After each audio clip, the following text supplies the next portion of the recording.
Okay, so are you ready to dive deep into this iPhone 16? Let's do it. There's so much to unpack with all this Apple Intelligence stuff. Yeah, like, is it all hype?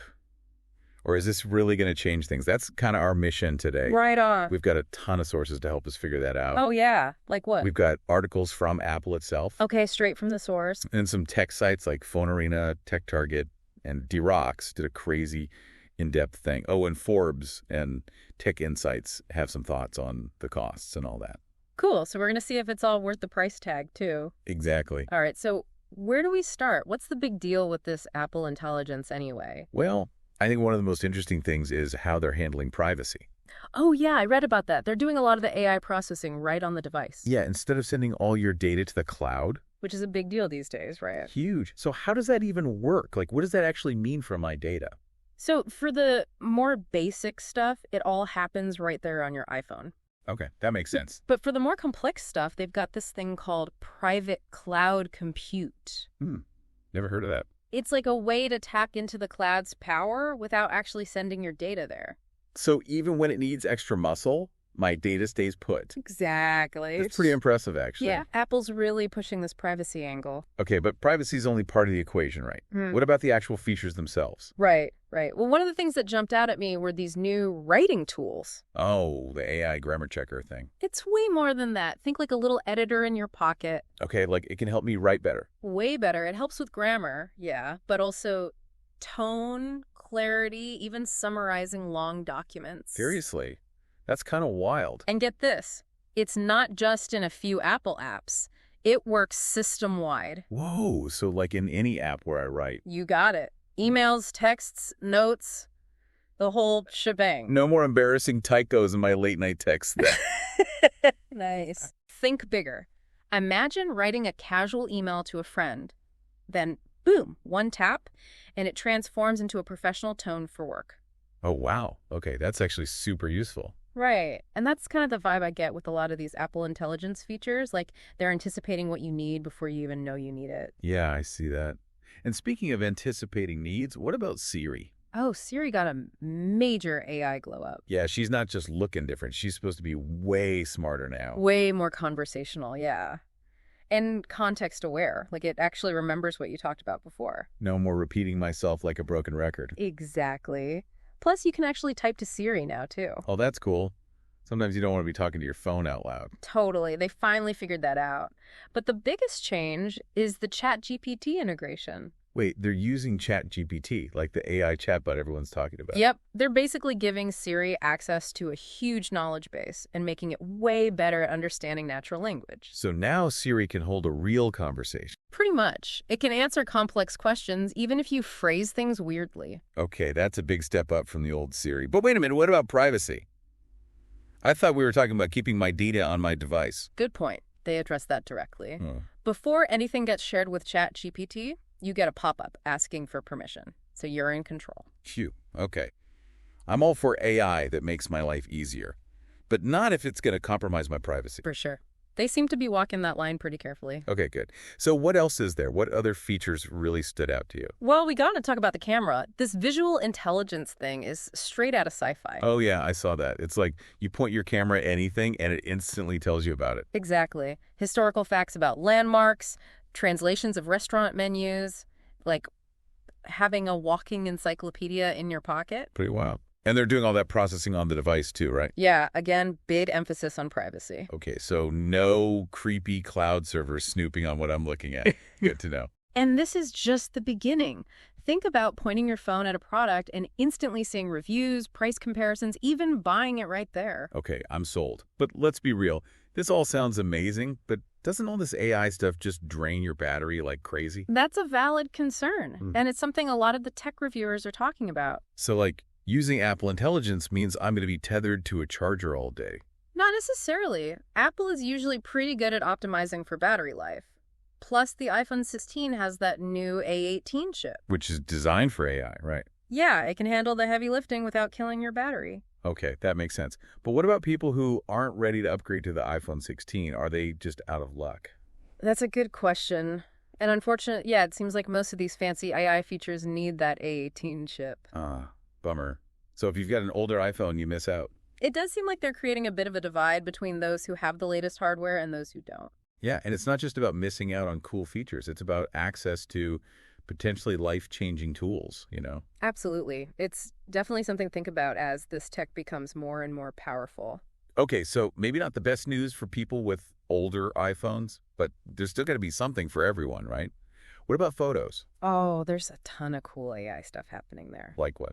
Well, you can finally search your photos using natural language. So, like, I can actually search for pictures of my dog wearing a birthday hat, and it'll find them. Yep, exactly like that. No more scrolling through a million photos trying to remember what year it was. Ah. Sweet. And if you're not a pro photographer, there's a new cleanup tool that uses AI to remove unwanted objects from your photos. Like, say goodbye to that random stranger photobombing your perfect shot. Exactly.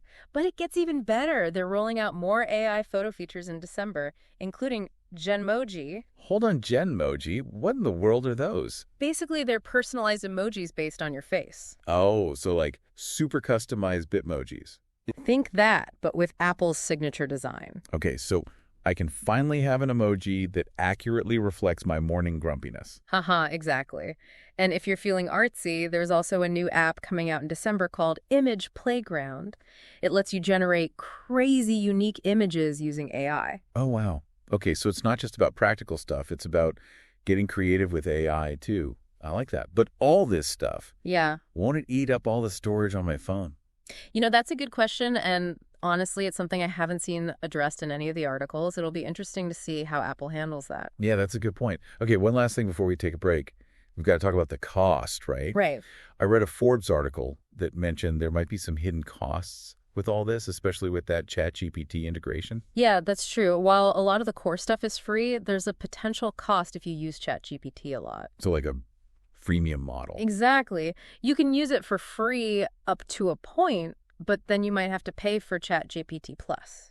Okay. So it's not totally free then, especially when you compare it to like Google Assistant or Samsung Bixby, which are free. For now, yeah. But who knows? They might introduce paid tiers down the line. True, true. Developing all this AI can't be cheap. Nope. And somebody's got to pay for it. Okay, well, that's definitely something to keep in mind. No one likes hidden costs. Transparency is key. Absolutely. All right, so we've covered a lot of ground here, but there's still so much more to explore. Oh, yeah, we're just getting started. All right, we just scratched the surface of all these new features, I but feel like we need to zoom out a bit. Like, what does all this mean? exactly, we need to look at the bigger picture. Okay, so bigger picture. What are we talking about here? Well, Apple's not just, like, adding some cool new features to the iPhone. What do you mean? It's more than that. This Apple Intelligence, I think it's a whole statement about the future of tech. Okay, I'm listening. What kind of statement are they making? A statement about, well, first, the power of AI and privacy, how important that is, and also just the potential of tech to actually make our lives better, you know, really better. Okay, that's a pretty big statement. Yeah, it is. So let's unpack that a little bit. Let's start with the power of AI. I mean, we all hear the hype, right? All the time. But how is this different? How is Apple actually changing the game with Apple Intelligence? Well, like we were talking about before, a lot of it comes down to that on-device processing. Right, they're not relying on the cloud as much as everyone else. Most AI systems, they live in the cloud. But Apple's doing a lot of the heavy lifting right there on your iPhone. And that has a bunch of implications, right? Yeah, for one, it means your data is way more secure. Because it's not being beamed up to who knows where. Exactly. And it also means that it works even when you don't have internet. So like on a plane or in the subway. Yeah, exactly. So it's more private and more reliable. That's Yeah. a good combo. Yeah. But can on-device AI really keep up? Mhm. Like, can it do all the things that cloud AI can do? That's the million-dollar question, right? Yeah. And a lot of experts are debating it. What are they saying? Honestly, right now, cloud-based systems, they just have more power. Yeah, that makes sense. But Apple's betting big on this on-device approach. And how are they going to pull that off? Well, they're working on super efficient AI models, ones that can run on a phone without draining the battery. Oh, right, because the A18 chip is supposed to be amazing for AI. That's a big part of it. Okay, so they're working on it. But you really think it can compete with the cloud? I think they're getting there. Look at what they can do already. It's pretty impressive. It is. And this is just the start. As those chips get more powerful, Yeah. we're going to see some crazy AI applications, the stuff we can't even imagine right now. All right, that's exciting. But, okay, let's talk about the other big piece of this. Privacy. Right. Why is Apple making such a big fuss about it? Is it like just a marketing ploy? I don't think so. I mean, it's definitely good for their image, you know? Yeah, they're seen as the good guys of tech. But I think there's more to it. I think they really do believe it's important, that privacy is a fundamental right. Okay, I can get behind that. And let's be real, people are getting freaked out about all the data collection, right? Absolutely. So for Apple, it's a smart move, business-wise. Yeah, they're positioning themselves as the company that respects your data. Exactly. It's like they're saying, hey, we're not like those other guys who are just trying to sell your information. It's a good strategy. People are looking for a company they can trust. For sure. And Yeah. in this world where data is like gold, Yeah. it's a huge differentiator. Okay, so they're serious about privacy. They're pushing the boundaries of AI. But what's the end goal here? What about actually improving people's lives? That's the whole point, right? Yeah. I mean, technology, it's just a tool. Yeah. It's up to us to decide how we use it. And how is Apple suggesting we use it? Well, with Apple Intelligence, it seems like they're saying, hey, use it to make your life easier, more creative, more fulfilling. Okay, I like that. And I think what's really key here is that they're not just, throwing AI features at the wall. You just see what sticks. Yeah. They're thinking carefully about how to integrate them, make them feel seamless and actually useful. So it's not about replacing humans, it's about helping them. It's like augmenting human intelligence, I like that. It's like having a sidekick, a really smart sidekick. Who can help you with anything. Yeah, writing, taking pictures, finding your way around. Okay, so they're painting a pretty optimistic picture of the future. Yeah, they are. But we got to be realistic, right? Yeah. Are there any downsides to all this? I mean, it can't all be sunshine and roses. Of course not. No tech is perfect, right? Yeah. And AI is so powerful. Yeah. We got to be super careful about how we use it. So what are some of the things that worry you? One of the big ones is bias. Bias.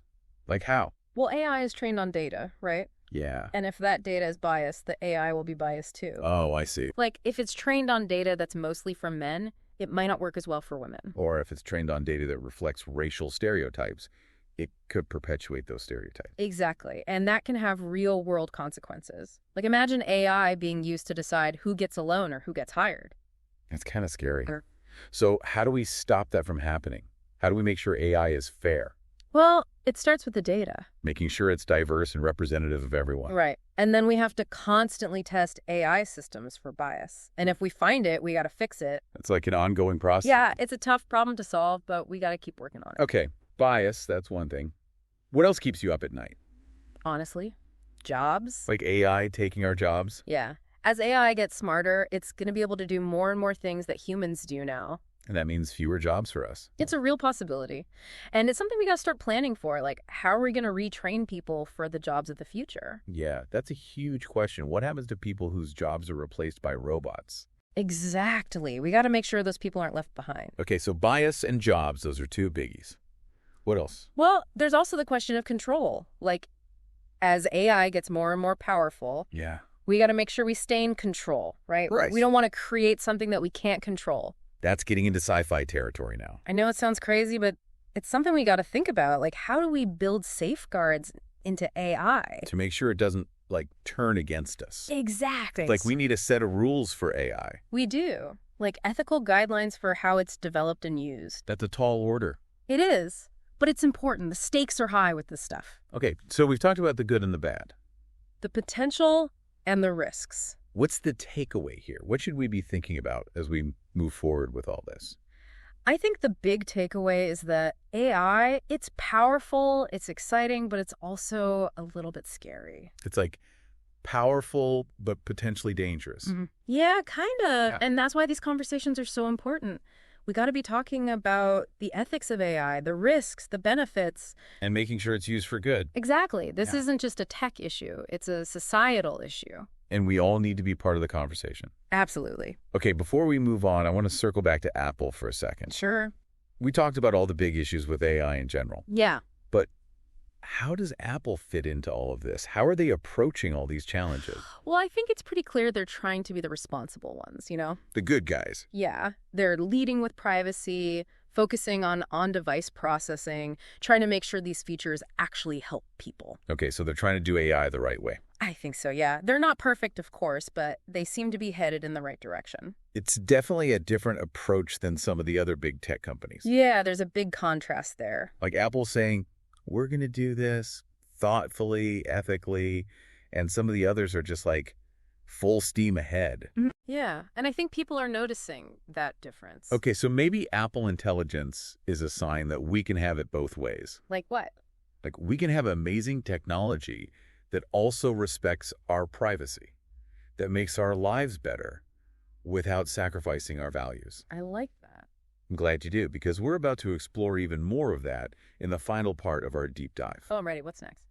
We're going to take a look at how Apple Intelligence stacks up against the competition. Okay, so like Apple versus Google. Exactly. And we're going to try to peek into the future, like what's next for Apple Intelligence. And of course, The big question. the big question, is the iPhone 16 worth the upgrade? Okay, so we've covered a lot of ground with Apple Intelligence, but like we were saying, Apple's not the only player in this game, right? Oh, definitely not. The AI world is getting crowded. Yeah, Google, Samsung, everyone's jumping on the bandwagon. So the big question is, how does Apple stack up? Right, how do they compare? Well, I think Apple's laser focus on privacy and all that on-device processing, that really sets them apart. Yeah, it's a very different approach than, say, Google, who's all about that cloud AI. Right, Google's collecting data left and right. Exactly. So it's like two different philosophies almost. Totally. And it's not really about one being better than the other, you know? It's just about different priorities. Yeah, like Apple's saying, we value your privacy above all else. And Google's more like, we'll give you all the bells and whistles, but we're going to need your data. Exactly. So it's like choosing between a high security vault and a giant playground. I like that. It depends what you're looking for. Right. So if you're really privacy conscious, Apple's your go-to. For sure. But if you're more comfortable with the cloud and you want all the features, Google might be a better fit. It's like choosing the right tool for the job. Exactly. And it's worth remembering that this whole AI landscape is constantly shifting. Yeah, what seems like a big deal today might be old news tomorrow. Right. What about you? What are you most curious about with the future of Apple Intelligence? Good question. Well, based on everything we've read, it seems like they're going all in on this on-device processing thing. Yeah, they're definitely doubling down on that. Makes sense, considering their whole privacy stance. Exactly. But, like, can they keep up with the cloud? Can they make those on-device AI models powerful enough to really wow people? That's the challenge, right? Yeah, because people aren't going to sacrifice cool features just for privacy. Right, they got to find that balance. Okay, so besides making those models more powerful, what kind of new stuff do you think they're cooking up? Well, I think we're going to see some pretty wild advancements with things like Siri and visual intelligence. Like even smarter Siri, even more powerful camera stuff. Yeah, Siri that can actually hold a real conversation, maybe even anticipate your needs before you do. Ooh, that's getting kind of spooky. I know, right? But imagine, like, Siri knows you always get coffee at 8 a.m., so it pre-orders it for you. Okay, that's actually kind of cool. Right. And with visual intelligence, think about being able to point your camera at a plant and instantly identify it. Oh, or like point it at a math problem and get the solution. Exactly. Okay, I'm starting to see the potential here. It's not just about gimmicks. It's about actually making life easier. Exactly. It's about augmenting our abilities, you know, making us smarter, more efficient, more connected to the world around us. All right, so I'm getting hyped about the future. But let's bring it back down to earth for a second. Back to reality. Yeah. The big question on everyone's mind, is this iPhone 16 worth the upgrade? The million-dollar question.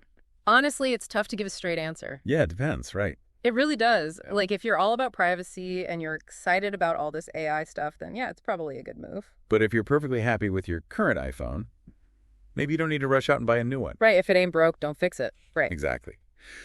But if you're someone who loves being on the cutting edge, someone who's always looking for the latest and greatest, then this iPhone 16, with all this Apple intelligence, might just be your dream phone. I think so. It's definitely a powerful device. So it really comes down to your individual needs and priorities. Absolutely. And how much you're willing to spend, of course. True.